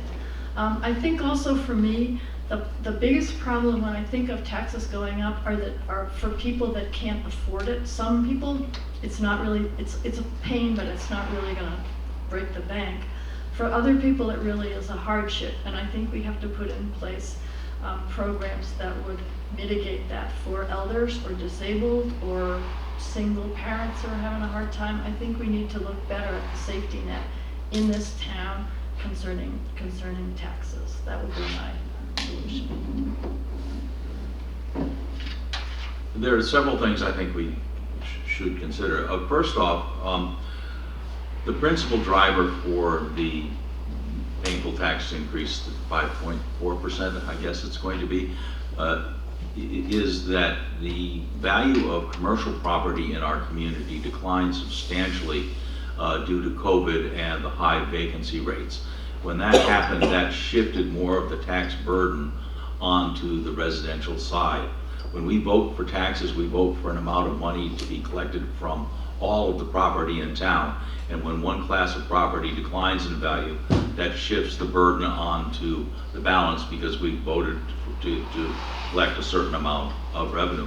So having a healthy commercial sector and commercial and industrial sector is important. We need to make sure that Southborough remains a place where businesses want to locate, because every time a business locates here, they become a cash cow for the rest of us. Businesses consume far less in services than they provide in tax revenues. Grants are, well, I agree with Marguerite, we really, I think, need to be thinking about having somebody who is tasked to be principally focused on grants and grant writing. I think we need to reassess some of the buildings in town that we own that maybe we shouldn't own anymore and have them return to the tax base. So there are a variety of things that we can do, but at the end of the day, it's going to, the only thing we can really have under our control is to make sure that we are fiscally responsible and that we are essentially extracting every bit of value that we can out of every tax dollar that we receive.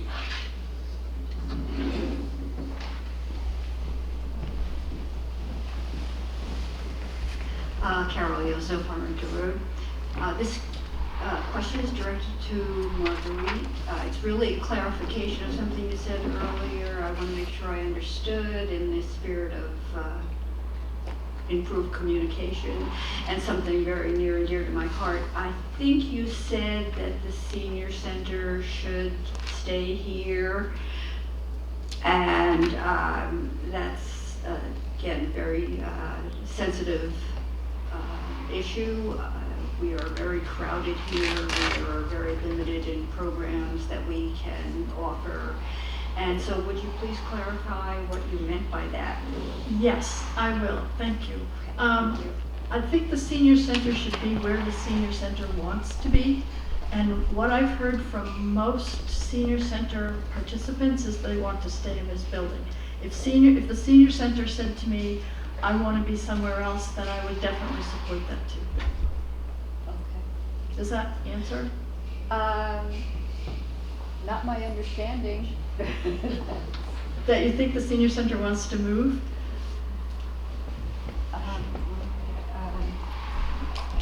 Well, there are a lot of seniors here, and I don't think anyone agrees, at least of the people that I know who are here, that we have an adequate facility here, that we're overcrowded, where, as I said, we can't offer the programs that we would like to offer due to lack of space and time slots.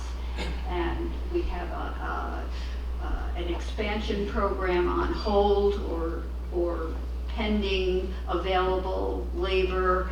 It was supposed to be done last summer and was not the extra room? The extra rooms, yes, it was supposed to be completed last summer and was not, because the bids came in too high, and so we're waiting for Assabet. And what we really need is a larger facility, and we're offered a space at Woodward which would not fill our needs.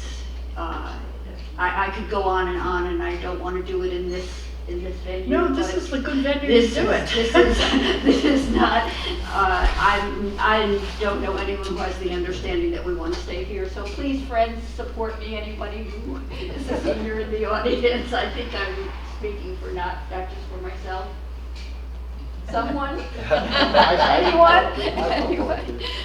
Okay. Okay, so what you're bringing up is really good. I think this shows that the site is good. I know that the discussion was to go to Woodward, and there was pushback against that because it was felt that it was too hilly and Well, also the building itself is configured as a school, and to reconfigure a school to be something else and then build a new school seems to be spending a lot more money than to move the school to a school and do something with the site and area. Again, it's been discussed and rediscussed and re-discussed. Okay, so And I think a lot of people have a lot of different opinions on this. yes, and what you're bringing up, I was going off of more the sense that people said we don't want to go to Woodward, we want to stay here. Right, we don't want to go to Woodward, but this Here needs help. facility is not adequate. Yes, absolutely. And I think this is another good discussion, and I think it's an important discussion to have. And I think that if I am elected, I will do my best to make sure that people come together in focus groups and that people do surveys to say, do you want to tear this down and build something else here? Do you want to improve this so that it's big enough? In other words, I think we need to talk to the seniors, of which I am one, right? To say, what do you want? I mean, this spot, the location is good. The facility, it was a church, it was a house, it was good. It's got all these things going on in it. So it's been built onto in New England fashion. So yes, there's not a lot of room. Any of the candidates that I have spoken with directly were surprised to hear that we did not want to go to Woodward, and that, to me, should not be the case. Nobody should be surprised to know that we don't want to go to Woodward.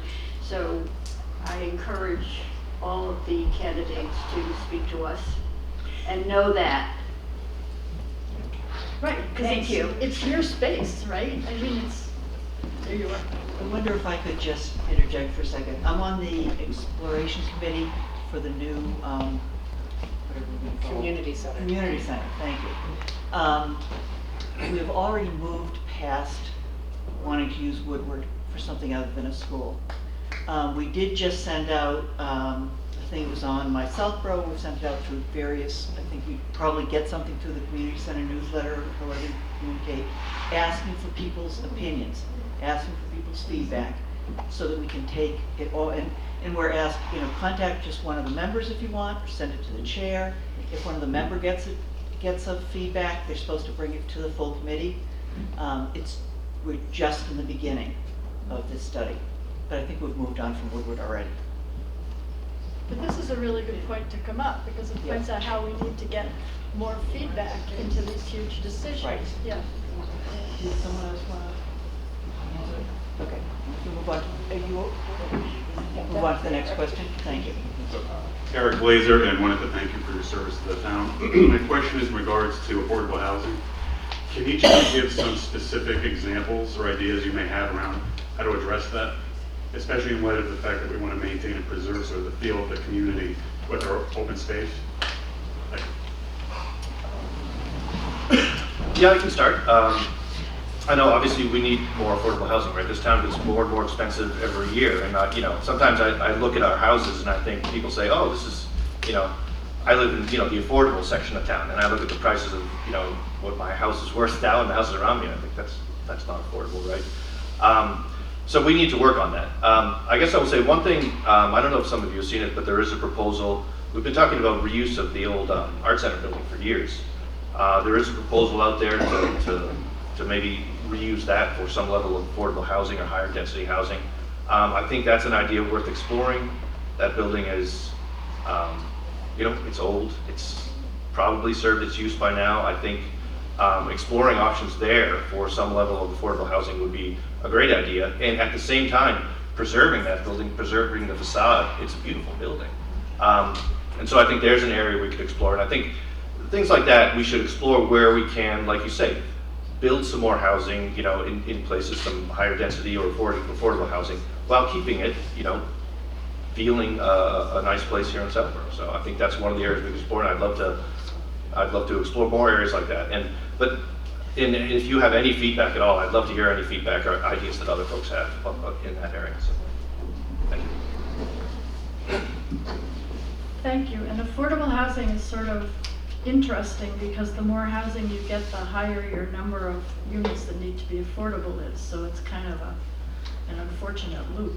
At this point, I think, yes, we need it to comply. I think there are houses that are old houses in Southborough that come up for sale that should be bought, that frequently aren't, and that there's an affordable housing trust fund that's held in such a way that it's not always possible to get to the funds in that until you go to town meeting. And I know that a couple of houses have fallen through the cracks and gone to developers because there weren't funds available timely to purchase those old houses, which would have been, if not historic, at least charming. So I think I would focus partly on saving the older houses that come up for sale, and partly on looking at something that could be built as with the MBTA project around the train station. But again, affordable housing in Southborough is not cheap, so there's the irony there. Okay.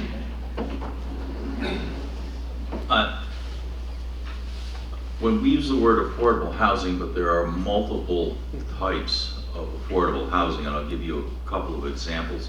A couple of weeks ago, I was working on a house in Sudbury with Habitat, and I was in a nice neighborhood in Sudbury, and there was a duplex there that you would not have known was a duplex, and it is an affordable house with two families living in it, and we were doing some repair work on that house. And so that's one model where essentially you have housing that fits into an existing neighborhood that's almost invisible from the street in terms of knowing that it's an affordable house. Rental property generally is considered to be affordable housing. And so having rental housing is another option for affordable housing. So, and then there are dedicated developments, again, like the state would like us to put in place near the train station. Now, if you've been to the train station, you know that most of the land around there is either very, very wet in Hopkinton or is already built. So I think that, you know, we're not probably going to see massive developments, but we could certainly see some. It will require zoning changes. I think the choices there is either we do the zoning changes and in a way that we find acceptable, or the state's going to do it for us in ways that we may not like. So we do need that. Largely that's a function of the planning board. So there are multiple modes of affordable housing, and I think we need to address them. One of the things that got me to run for select board was I participated in evaluating a house in Southborough for Habitat and got into all sorts of trouble for doing that because I apparently stepped on a whole bunch of toes. I am known to do that from time to time. And it just bothered me that we have this $750,000 sitting around that we haven't used, and we had an opportunity to actually, for a very reasonable price, create an affordable home and preserve a historic home in town, and we couldn't seem to get out of our own way. So there are multiple modes of affordable housing, and we need to be addressing all of them.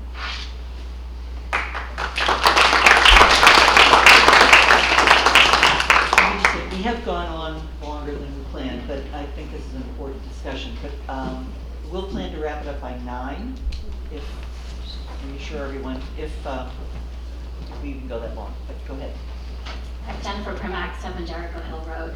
I've heard all of you to some degree mention the importance of communication, transparency, speaking to the community and getting feedback. And I'm curious exactly how you propose to do that, with specific ideas on what your thoughts are on changing things, and even if possible to think about past select boards, what they've done that you might be bringing different skills to the table in terms of communication and transparency. Thank you. Sure. I'm going to take a page out of Mr. Stiver's book. If any of you have been to the transfer station, in the recycling area, you'll find him sitting under an umbrella on a pretty regular basis talking to people. And that, I think, is very important, and it's a practice I'm going to join him, or perhaps we'll schedule alternating weeks or something like that. So I think that's one, just simply being available to talk to people is a very important thing. Another one is to no longer treat town meeting as an obstacle. The St. Mark's debacle, which is the only way I can characterize it, was really done because there was an end around the traditional powers of town meeting, and I'm not interested in trying to usurp the authority of town meeting. I think we need to treat it with respect. Town meeting treats the Board of Selectmen with tremendous respect. And just to give you an idea, every year the town meeting meets and almost with minimal discussion, grants the Board of Selectmen millions upon millions of dollars worth of taxing and spending authority. And if that isn't respect from town meeting given to the Board of Selectmen, I don't know what is, and I think that needs to be returned to town meeting. It's a marvelous institution, unique as it is.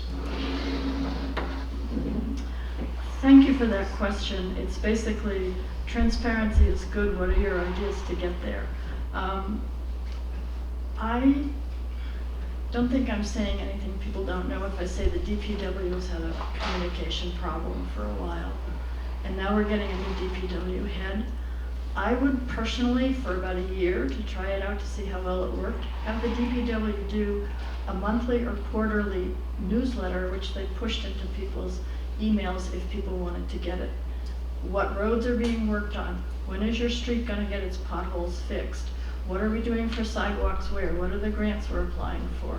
I would really like to see, instead of hearing, well, it's on the DPW website, I would like to see it actively pushed the way the library does and the way the senior center does, is get their programs out there for people to read about. And if you don't want to read it, just delete it.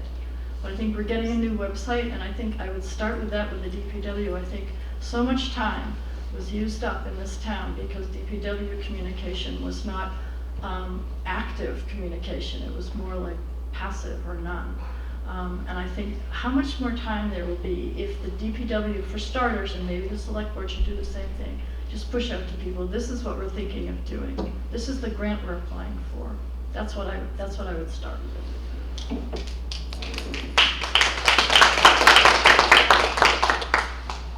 Yeah, I have a couple ideas in that area. First, I guess a little plug, I do have a website, brettpetersma.com. You can go there and read about, but you can contact me through there. Any questions, any feedback, let me know. But there are a couple things I'd love to do. I'd love to use the resources we have, whether it's the town website, maybe even through mysouthborough.com or something. But I'd love for us to communicate more often, whether it's in the form of a blog or something like that. I'd love to get communication out more frequently. I'd love to start something out where, you could send a question in, and we keep a record online. If we get a question a handful of times, it should be online somewhere. If someone has a common question, if someone were to ask about, hey, what's the deal with Woodward and the Senior Center? We could post that online. We could keep that communication ongoing. So I'd love to use the tools we have as a town to keep communication frequent, weekly or more, if we can. The other thing that I'd love to do is have some kind of open office hours where, whether I sit at the library for a time, similar, to what Al was saying, what Sam does sitting at the transfer station, but have a regular time where you can either go online and make an appointment to come and chat, or just show up and I'll hang out with my laptop for a while. If people show up and want to talk, I'd love to be there on a weekly basis somewhere and talk to people. My goal isn't to make decisions based on what I want for the town. I want to hear what everybody has to say for the town. So I would love to be open and available as much as I can and use whatever channels that I can to keep communication out there and keep information out there. And I'll say it might not always be great information. I might be passing along bad news sometimes, but I'll always pass the information along, and I'll try and be as open as I can and as available as I can for anybody with questions.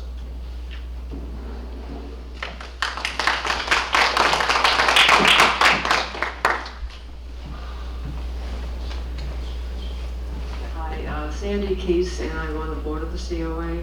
And just to in support of what Carol said, a number of people do not feel that the senior center as it is adequate to meet the needs that we have.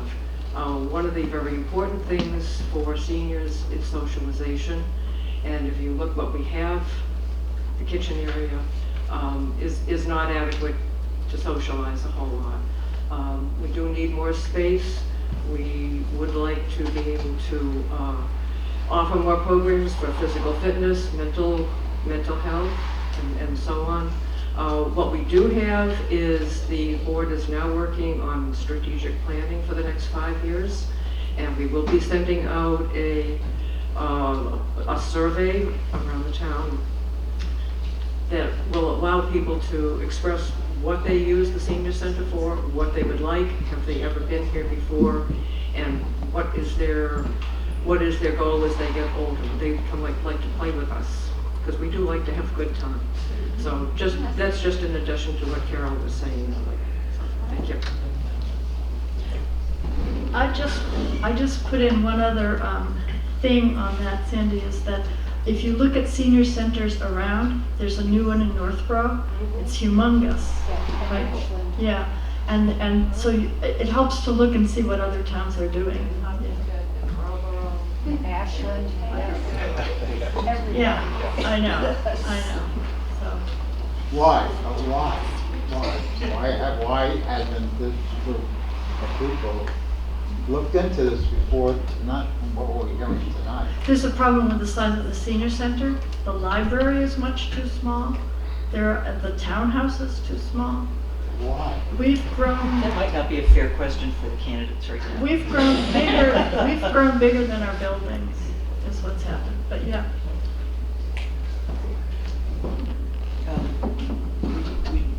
Were you waiting longer then? Oh.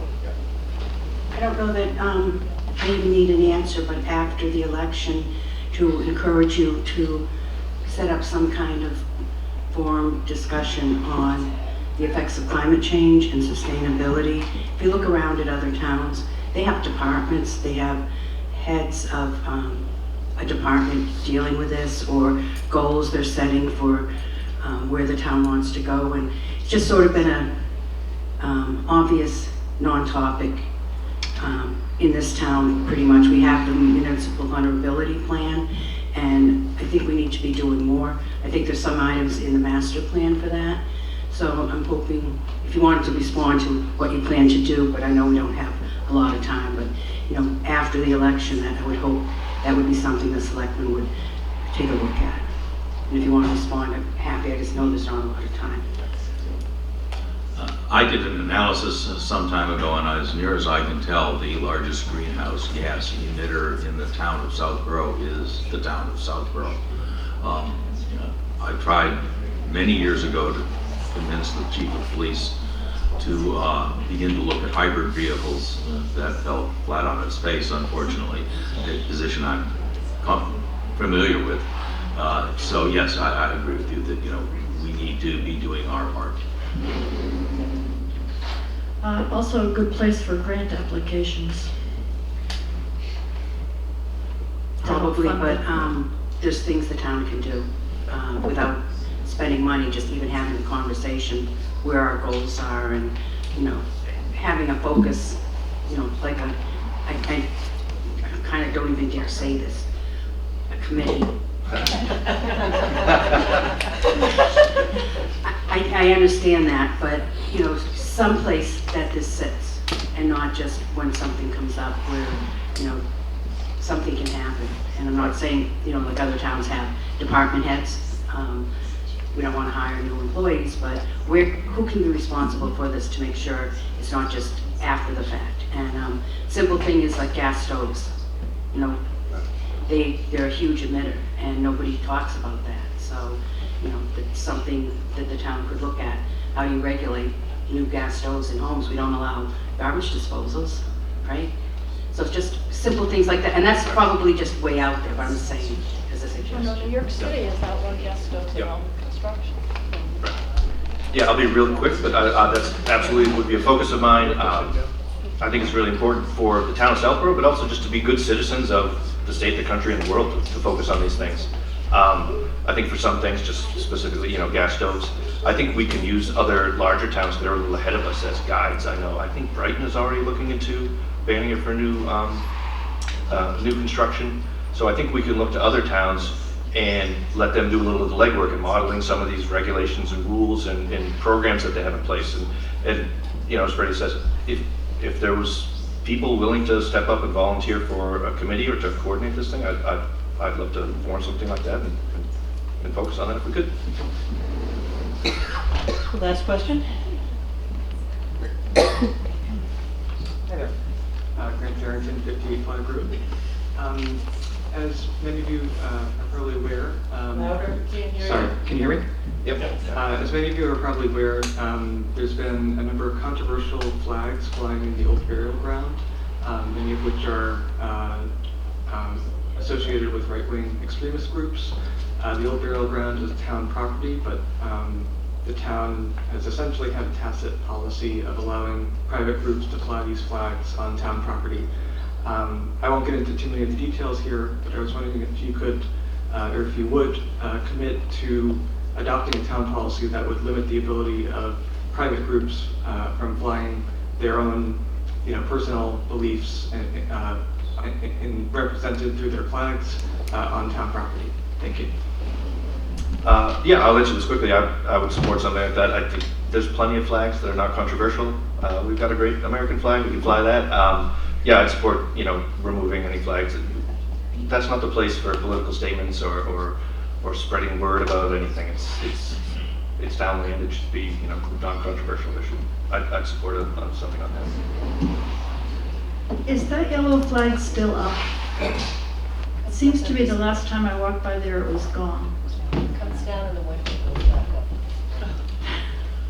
Yes, my understanding is that it's taken down during the winter, and around the Memorial Day celebrations is put up in time for everybody, who gathers at the old burial ground to see it. So, Also, we're looking at the coming parade. I'm expecting it to be raised. All right, imminently. okay. This is a really interesting question, and it has to do with government reach and what the people want. And I thought about this, and this perhaps is like a really stupid solution, but I'd put it on the ballot as a referendum. See what people want. There's a pretty lengthy debate at town meeting on this subject, and I think this is a proper thing for town meeting to consider. I actually want to set the record straight. I'm a history buff. Each of these flags has a history, some good, some bad. Mostly those flags were flown during the Revolution.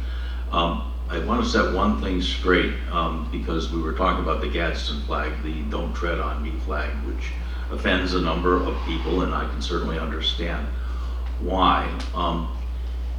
And it was contrasted with, I believe it's the Pine Tree flag, which from Boston. We need to tell our own truths, which is that in 1776, slavery was legal in Massachusetts. And so before we get on our high horses and complain about somebody else's practices, we also need to address our own sins. And so, as I say, each of these flags tells a history. Now, if it were up to me, there'd only be one flag flying in a cemetery, and it's the flag that's supposed to unite us all. I used to travel a lot in my business life, and when I would get ready from spending two weeks in Asia, and I got on the plane and saw the American flag, I said, I'm going home. And so I believe that the only flag that should be flying in the cemetery is the American flag, but it has nothing to do with condemning any of those flags, because each of them is a miniature history lesson, and those histories need to be told and understood.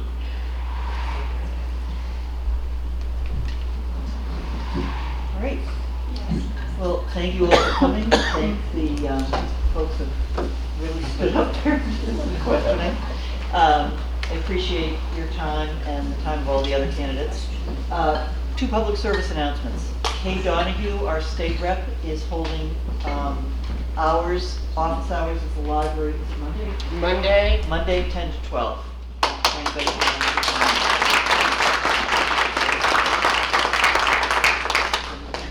in. I was just gonna thank her for being here all night, too. The representative stayed the whole program. First people here. It was very interesting.